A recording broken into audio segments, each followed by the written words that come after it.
Buaya adalah hewan yang mampu beradaptasi dengan lingkungannya. Seperti yang pernah terlihat di Indonesia, mereka berusaha mengelabui mangsa, bahkan manusia sekalipun.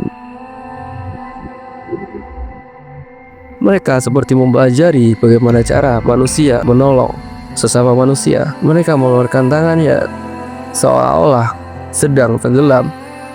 Padahal itu adalah trik mereka dalam menarik mangsa. Tentu kejadian ini sangat di luar nalar. Tidak pernah terfikirkan bahwa kejadian ini dilakukan oleh seekor buaya. Halo Purba mempersembahkan sang penjaga waktu evolusi, sang fosil hidup, Crocodilo murpha, aka buaya.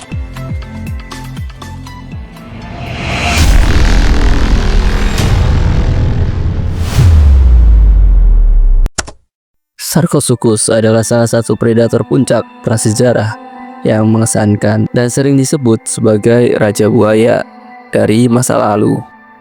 Nama Sarcosuchus berasal dari bahasa Yunani yang berarti daging buaya. Makhluk ini hidup sekitar 112 juta tahun yang lalu selama periode Kapur awal dan merupakan salah satu buaya terbesar yang pernah ada. Sarcosuchus diperkirakan memiliki panjang hingga 12 meter dan berat mencapai 8 ton. Ukurannya jauh lebih besar daripada buaya modern manapun.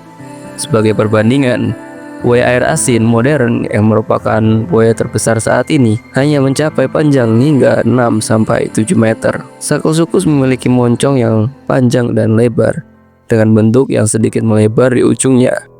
Ini berbeda dengan buaya modern yang moncongnya lebih ramping. Moncongnya dilengkapi dengan gigi besar dan kuat yang dirancang untuk menyengkram dan menghancurkan mangsa besar, bahkan dinosaurus sekalipun. Meskipun Sarcosuchus adalah predator yang menakutkan, para ilmuwan percaya bahwa ia mungkin juga memakan ikan dan hewan kecil.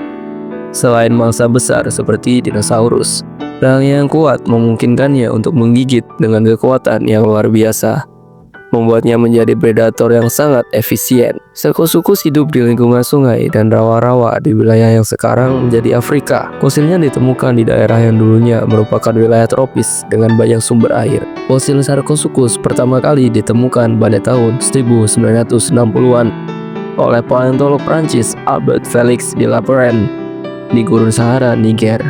Penemuan ini memberikan wawasan baru tentang keanekaragaman buaya purba dan peran mereka sebagai predator puncak di ekosistem prasejarah. Sarcosuchus adalah contoh sempurna dari bagaimana buaya purba berevolusi menjadi predator yang sangat besar dan kuat. Keberadaannya menunjukkan buaya tidak selalu seperti yang kita lihat hari ini. Mereka pernah menjadi raksasa yang mendominasi. Sarcosuchus juga mengingatkan kita betapa beragamnya kehidupan prasejarah dan bagaimana makhluk-makhluk ini beradaptasi untuk bertahan di dunia yang keras. Jadi, jika Anda membayangkan buaya modern sebagai makhluk yang menakutkan, bayangkan Sarcosuchus.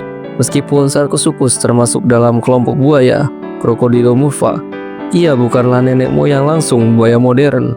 Ia lebih seperti sepupu jauh dari buaya yang kita kenal sekarang.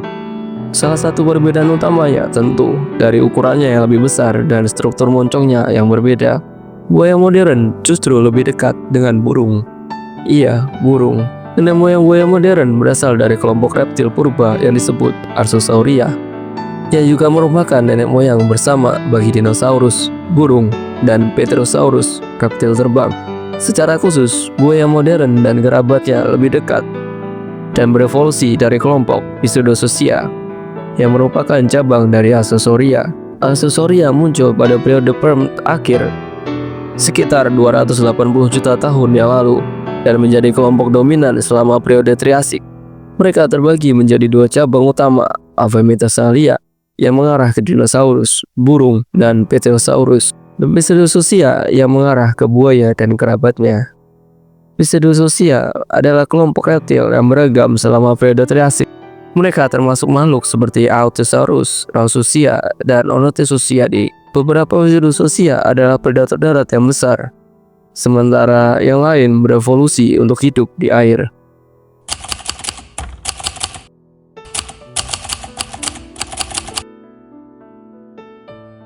Krokodil purba awal seperti Protosuchus hidup sekitar 200 juta tahun yang lalu. Masih memiliki beberapa fitur primitif seperti kaki yang lebih panjang dan tubuh yang lebih ramping. Kelompok ini mencakup buaya purba yang lebih dekat dengan buaya modern. Mereka mulai mengembangkan bentuk tubuh yang lebih familiar dengan moncong panjang dan tubuh yang lebih rendah. Contohnya adalah Meteoncidae, buaya laut yang beradaptasi sepenuhnya untuk kehidupan di air.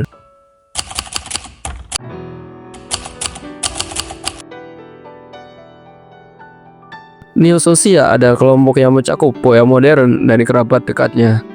Mereka mulai muncul pada periode Jura dan Kapur sekitar 150 juta tahun yang lalu. Salah satu contoh terkenal adalah Sarcosuchus, buaya raksasa, dan Deinosuchus, buaya purba berukuran besar yang hidup di Amerika Utara. Kelompok Crocodilia muncul pada periode Kapur akhir dan mencakup buaya modern seperti aligator, kaiman, dan gharial.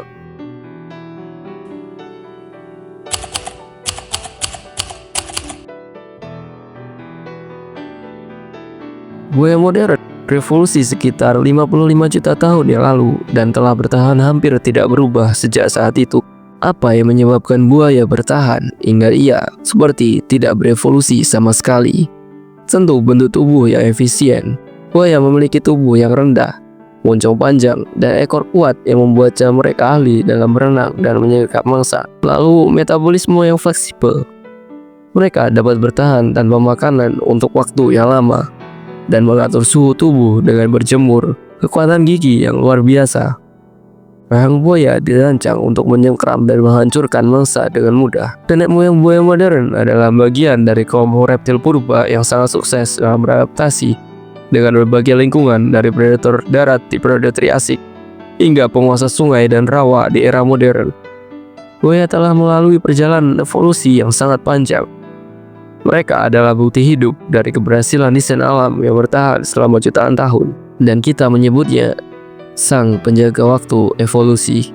Penjaga waktu evolusi di sini adalah evolusi statis atau statis evolusioner. Adalah konsep dalam biologi evolusi yang menggambarkan situasi di mana suatu spesies mengalami sedikit atau tidak perubahan morfologis selama periode waktu yang sangat panjang, meskipun lingkungan atau kondisi eksternal mungkin berubah. Ini adalah fenomena yang menarik karena bertentangan dengan gambaran umum evolusi sebagai proses perubahan yang terus-menerus. Apa itu evolusi statis? Evolusi statis terjadi ketika sesuatu spesies sudah sangat beradaptasi dengan lingkungannya sehingga tidak perlu mengalami perubahan besar untuk bertahan hidup. Spesies tersebut mencapai kesesuaian evolusioner yang stabil di mana bentuk dan perilakunya sudah optimal untuk kondisi lingkungannya. Buaya modern hampir tidak berubah secara morfologis selama puluhan juta tahun yang lalu. Fosil buaya dari 80 juta tahun yang lalu terlihat sangat mirip dengan buaya modern. Ini karena buaya telah mengembangkan desain tubuh yang sangat efisien untuk bertahan hidup sebagai predator. Evolusi statis tidak berarti bahwa spesies tersebut berhenti berevolusi. Sebaliknya, mereka mungkin masih mengalami perubahan genetik kecil yang tidak terlihat secara morfologis, namun lingkungannya berubah secara drastis. Spesies yang mengalami evolusi statis mungkin lebih rentan terhadap kepunahan karena kurangnya fleksibilitas evolusioner. Evolusi statis adalah bukti bahwa alam kadang-kadang menemukan solusi yang hampir sempurna untuk bertahan hidup. Belakangan ini, dunia dihebohkan dengan hewan ini. Iya, hewan ini. Buaya. Bayangkan seekor buaya tampaknya berpura-pura tenggelam menarik perhatian banyak orang. Tangannya terlihat muncul di permukaan laut, seperti seolah-olah meminta tolong. Apa yang terjadi dengan buaya ini? Apakah ini adalah perilaku adaptasi baru ataukah hanya kebetulan saja? Fenomena ini mengingatkan kita pada fakta menarik tentang spesies buaya yang telah ada selama lebih dari 200 juta tahun yang lalu. Meskipun zaman telah berubah, buaya tetap menjadi salah satu makhluk yang tak banyak berevolusi, tetapi berhasil bertahan hidup hingga saat ini. Buaya sering disebut sebagai fosil hidup, yang mengacu pada kenyataan bahwa mereka sangat sedikit berubah sejak zaman dinosaurus. Sementara banyak spesies lain telah berevolusi atau bahkan punah. Buaya mampu bertahan dengan bentuk tubuh dan perilaku yang hampir tidak berubah. Kenapa hal ini bisa terjadi? Keberhasilan bertahan hidup buaya dalam jangka waktu yang sangat panjang berkaitan dengan kemampuan mereka untuk beradaptasi dengan lingkungan mereka. Buaya memiliki sistem tubuh yang sangat efisien untuk bertahan hidup di berbagai kondisi. Mereka memiliki kulit tebal yang dapat melindungi mereka dari serangan predator, serta sistem pernafasan dan metabolisme yang memungkinkan mereka bertahan tanpa makanan dalam waktu yang lama. Sesuatu yang telah membantu mereka bertahan dalam kurun waktu yang sangat panjang. Seolah buaya telah menguasai seni bertahan hidup, tidak hanya dengan fisik mereka, tetapi juga dengan kemampuan untuk beradaptasi dengan setiap perubahan kecil di dunia. Buaya yang telah lama dianggap sebagai simbol ketahanan hidup memperlihatkan kepada kita bahwa spesies yang tidak banyak berevolusi itu pun bisa bertahan di tengah perubahan yang besar. Kejadian buaya yang berpura-pura tenggelam ini hanyalah contoh lain dari bagaimana mereka terus menggunakan kecerdasan dan insting bertahan hidup untuk menjaga eksistensi mereka. Dalam dunia yang penuh dengan perubahan, buaya adalah bukti bahwa kadang-kadang bertahan hidup bukan tentang menjadi yang tercepat atau yang paling cerdas, melainkan tentang tetap bertahan dengan cara yang paling efisien.